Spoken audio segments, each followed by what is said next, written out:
everyone, how you doing? Look at the sunshine. Oh, glorious, glorious sunshine and warmth. And I've been out in the garden hanging the washing out. It's been, it's so nice to feel like we're kind of finally through winter. And I'm not somebody who likes the heat. I'm somebody who gets too hot very easily. I'd much rather be cold, but maybe I'm just getting old and I need the warmth back in my bones. It's so nice to have the warm temperature back, especially when the news from around the world is still, and here at home quite frankly, is still bleak and miserable, and yeah, it's nice to have some sunshine. And we're going to talk today, as we sit in the middle of still pandemic and dawn of World War III, nuclear holocaust coming back, and yeah, all kinds of horrible apocalyptic things. We're going to talk about post-apocalyptic things. And it's time to go back to Factious Waste, because in the post yesterday I got my proof copies of the new format, the new 3-book format. So we're going to be looking at, you may already have this volume, this version. What's different in this version? We'll take a look. But I wanted to just give some background to Factious Waste, because this is actually where the rule system that sits at the heart of the Woods and obviously Factious Waste, this is where it comes from. So back in the, where are we now?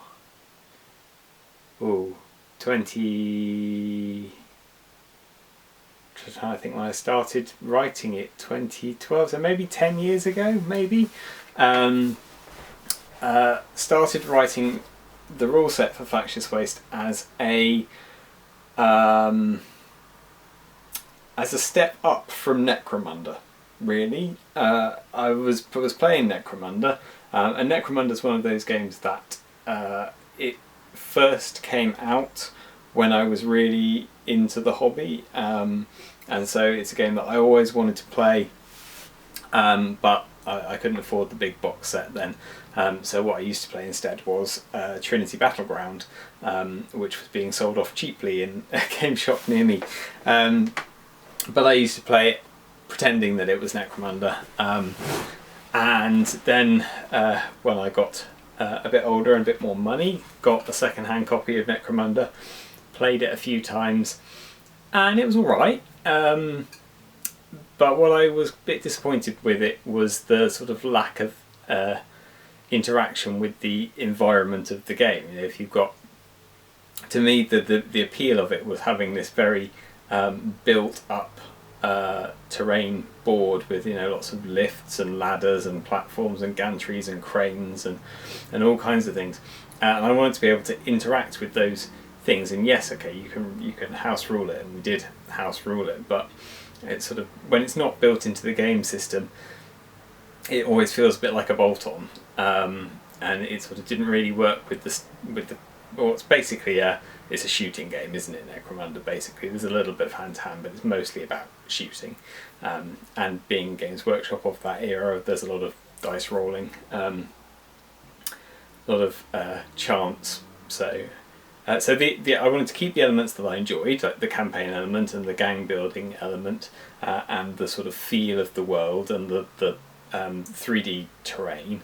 But I wanted it to be a bit more immersive, a bit more interactive, and a bit less throw buckets of dice on the table. So that's where Factious Waste came from. This idea of sort of breaking things down into action tables, into sort of time frames, the amount of time that it takes to do something and the amount of energy that it takes to do something, and have that as the basis. That means that the ability to then build in interactions into the system is already there. It's a fundamental part of it. You just sort of tie it to a statistic and give it a kind of time frame.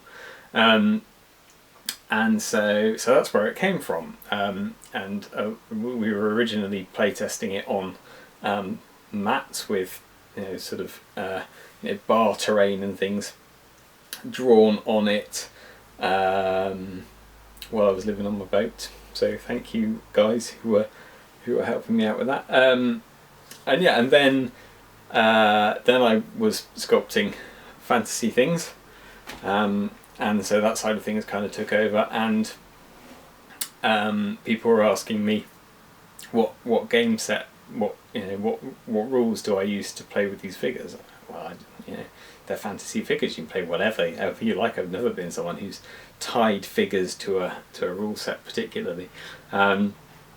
But then I was thinking, okay, so maybe we should have a fantasy rule set.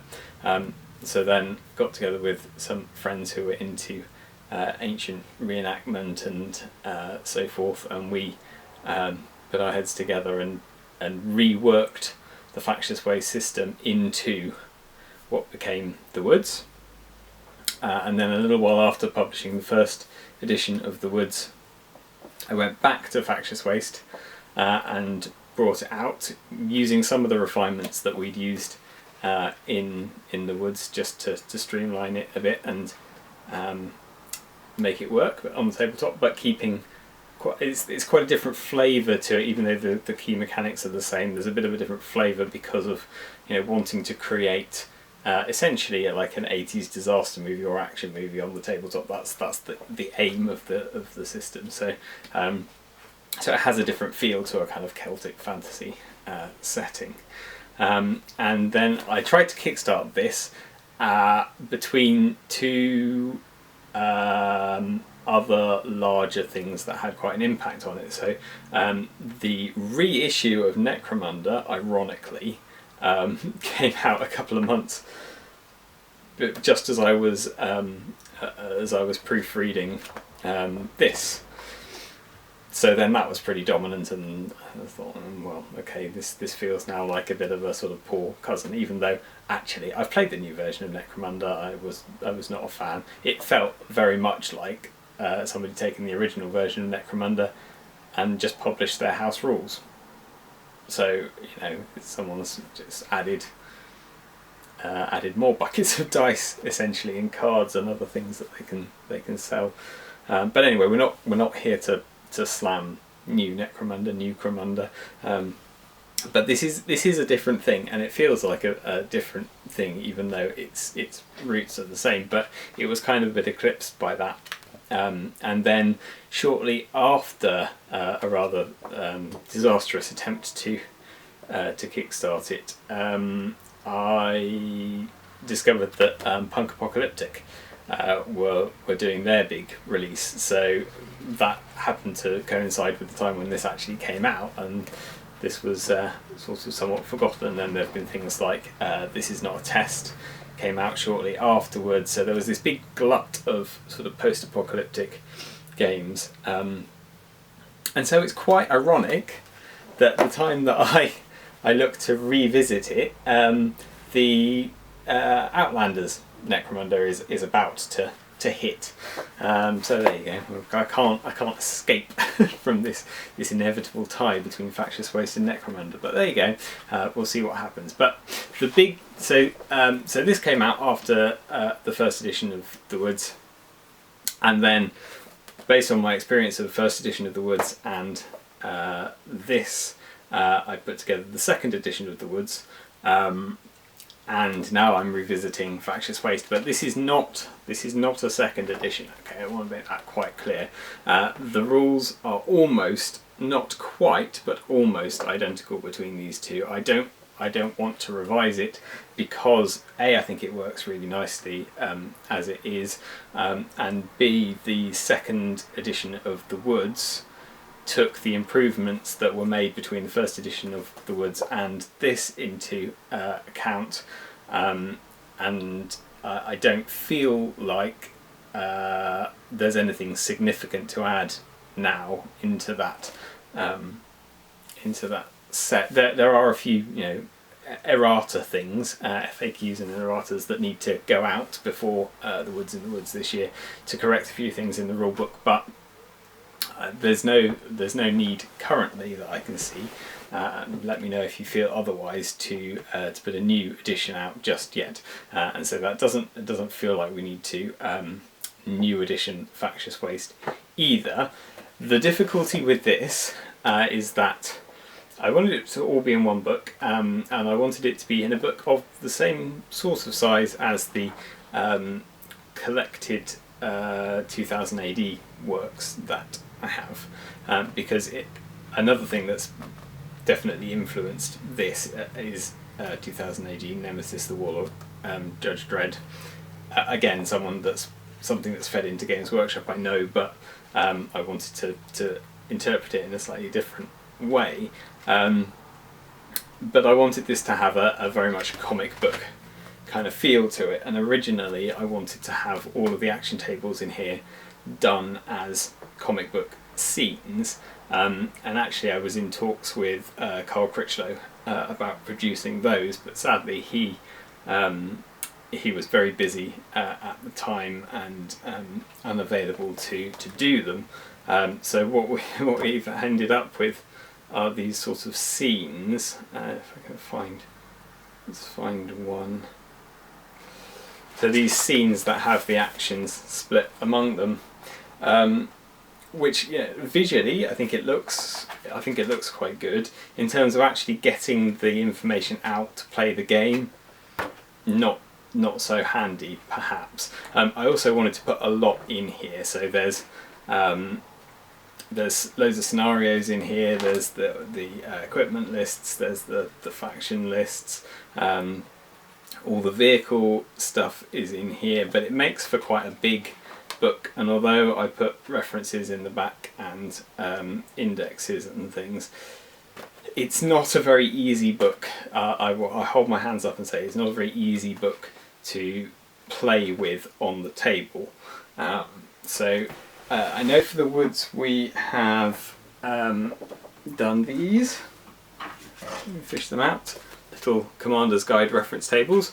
These will work equally well with Factious Waste, but of course you want one that's got the Factious Waste branding on it, right? So I will be producing these. I did actually do... I'm going to have to take a walk over to the other bookcase.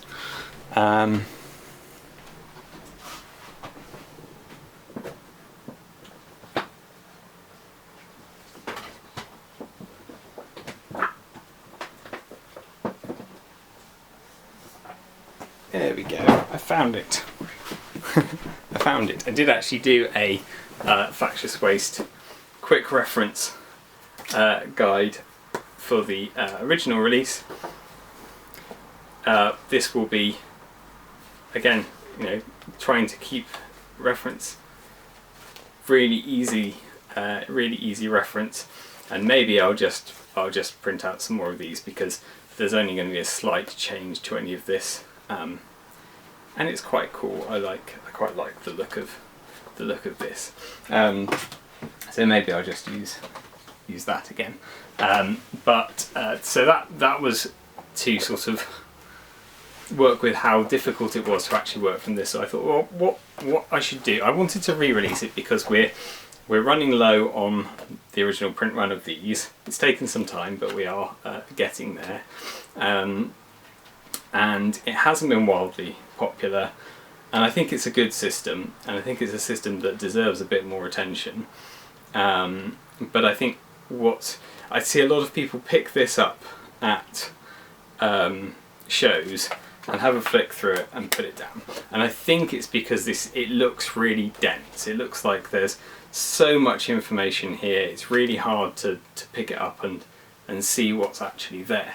So this is the reason for going to this format. So these books, these are the same dimensions as the Woods books, so they'll look nice on the bookshelf with all of our other stuff, because that's important, right?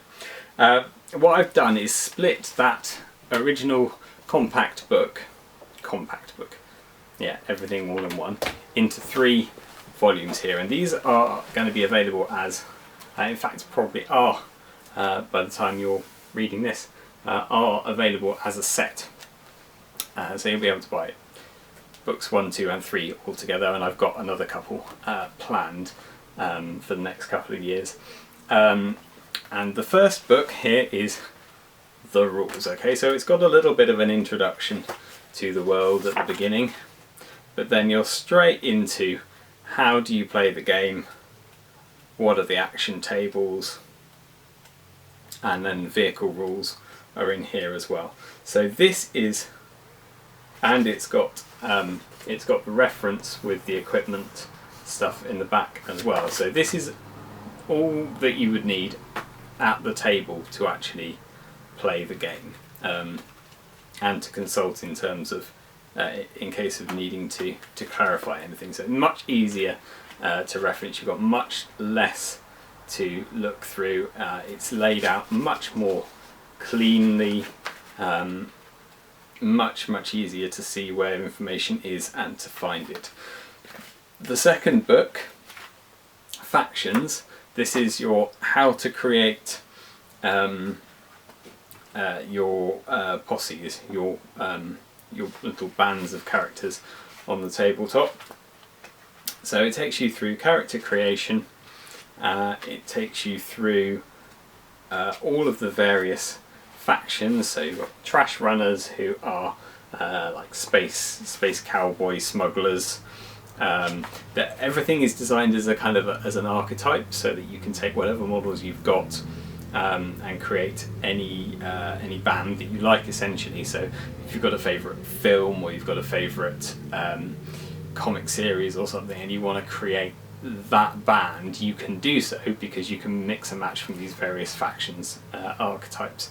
And I'm hoping that I'll be able to put out in future newsletters. This is, here's a warband for letting you do, I don't know, if you want to do Star Wars, here's a warband that will let you do this band, this band, this band. If you want to do Mad Max, here's a warband that will let you do this, this, this. If you want to do Firefly, here's a warband that will let you do it. So, so on and so forth, tying them into specific cultures. So you've got the trash runners, the neo-primitives, who are sort of sci-fi barbarian types. You've got the Reef Rat, who are kind of pulp gangsters. You've got the Enforcers, who are like high-tech robo-copy types. You've got the Artisan Collectives, who are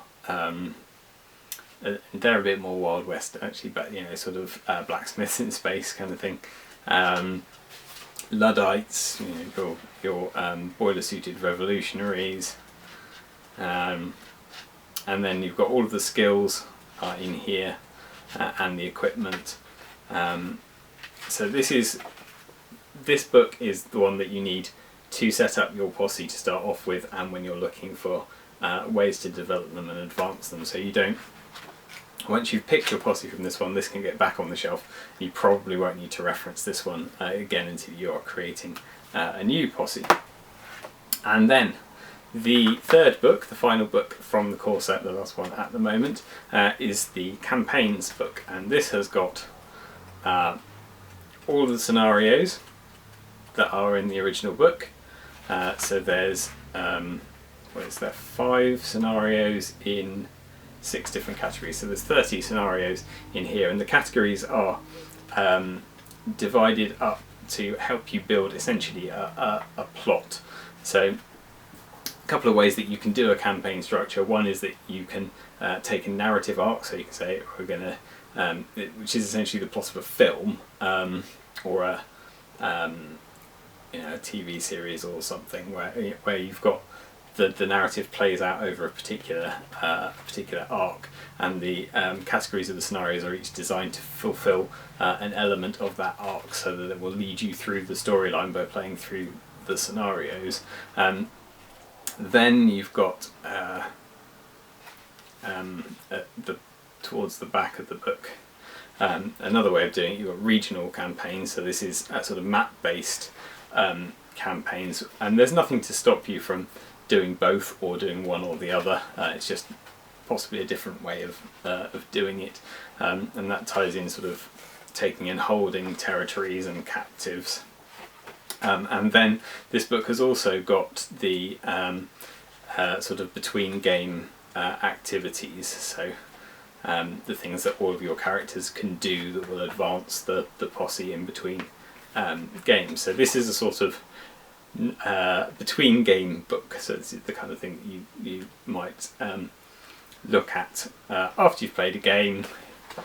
Consult the injury table, find out what happens to your casualties, go shopping, buy them some more stuff, recruit some more guys, learn some more skills, pick the next scenario, and then you're back at the tabletop with book 1, the rule book. And the plan is, as I say, 2 more currently, to do an urban book and a wasteland book that have maps of specific locations, and then specific items that can be engaged with. So I mentioned, cranes is one. If you're in a recycling plant, perhaps there's cranes and crushers and forklifts and big magnets and other things that you can play with that will then be written in, so that you can use those elements in the games. Some NPC characters that you might want to stick into the game, some objectives, some maps for regional campaigns, and some other sort of specific equipment. So they'll be tied into there, and the urban one will cover sort of urban centres, so the psych centres and the gen cities, and the possibly some of the more built up neo-primitive settlements. And then the wasteland one will be more about sort of different types of hostile environments, so deserts and quarries and mines. And I want to do one that's a section on sort of water-based, a bit sort of water worldy kind of, but use of boats and floating pontoons and things, and possibly some aquatic monsters in that as well. We'll see, and maybe there's some wildlife outworld in the wasteland. Most of it, we're post-apocalyptic here, so most of the wildlife is non-existent anymore. But then maybe there are a few things that might go in there. So those will be books 4 and 5, and yeah. So in addition, I should say, we got some beautiful artwork done from this original book that was absolutely not shown off to its best in this format. It's because it's quite small format. So Tony Yates' brilliant artwork, Louis Marion, and I don't remember the other artists that we had. And Mike Walmerans from Tenebrae Studios did some stuff. But Simon Lee Tranter, big shout out to him. He's the guy who's done the coloured illustrations, and it's so good to be able to show off the full colour concept illustrations that he did for all of the factions that previously they've been in black and white in that in the compact book. To have them done in full colour now and full page artwork is that's absolutely how they deserve to be shown off. And there are a few pieces that he's done new, the refrat and the artisans he's done new for this new volume, and also the cover art of the rulebook itself, with the sort of Mad Maxy desert chase with the recycling truck being chased by bikers. That's totally new for this edition. So there is some cool artwork to check out. There are a few changes to the rules. I'm not going to go into what those are now, because it'll be really boring. But they are they're in the latest version of the Acorn. That's our newsletter, so sign up to our newsletter and you'll be kept informed of things like this. But also they are going to be on our website as an update to the original rulebook, so you'll be able to find them there quite easily. And I'm going to do some videos shortly, next couple of months, like I did how to play videos on the Woods. I'm going to do some how to play videos on Factious Waste. Of course, the principles are pretty much the same, because it's all built off the same system. So the idea being, if you want to do some sci-fantasy, and if you want dinosaur riders in your wasteland world, or you want sort of Bakshi style wizards, you can take the firearms bits from here, you can take the riding bits from the woods, you can take the magic-y bits from the woods, you can take the vehicle bits from in here and mash everything up together, and it should fit together. Likewise, the ways of sort of generating narratives, if you want, you can take them from here and you can stick them into the woods. They are compatible together. So the videos for the woods will tell you how to play Factious Waste, but I'm going to I'll do some specific ones just because the flavour is slightly different, and the way that posses are made up and that games are played is slightly different. So it's worth visiting specifically. So hopefully next couple of months I'll be able to put those together. So that's the new version. I need to finish proofreading. As soon as I finish proofreading these, I can either I can update them and send off for more proofs, or I can make them available if everything's all good to go. And they look good. It's just, you know, reading through all the text and making sure there isn't a stupid continuity error or a spelling mistake or something that's really going to bug me going into production. But yeah, once these are approved, they will be on the website, and I'm sure I will let you know when that happens. And by the time this video is out, they will probably be released. So that's exciting. Yeah, so we're not far away from Summer Woods in the Woods. Fingers crossed I will get to see many of you there. I will have Factious Waste with me. I will have a board for playing Factious Waste and some posses if you fancy having a crack at it. Yeah, it'd be great to see you. And join me next week for a different video. Thanks, and yeah, hope to see you next week. Take care.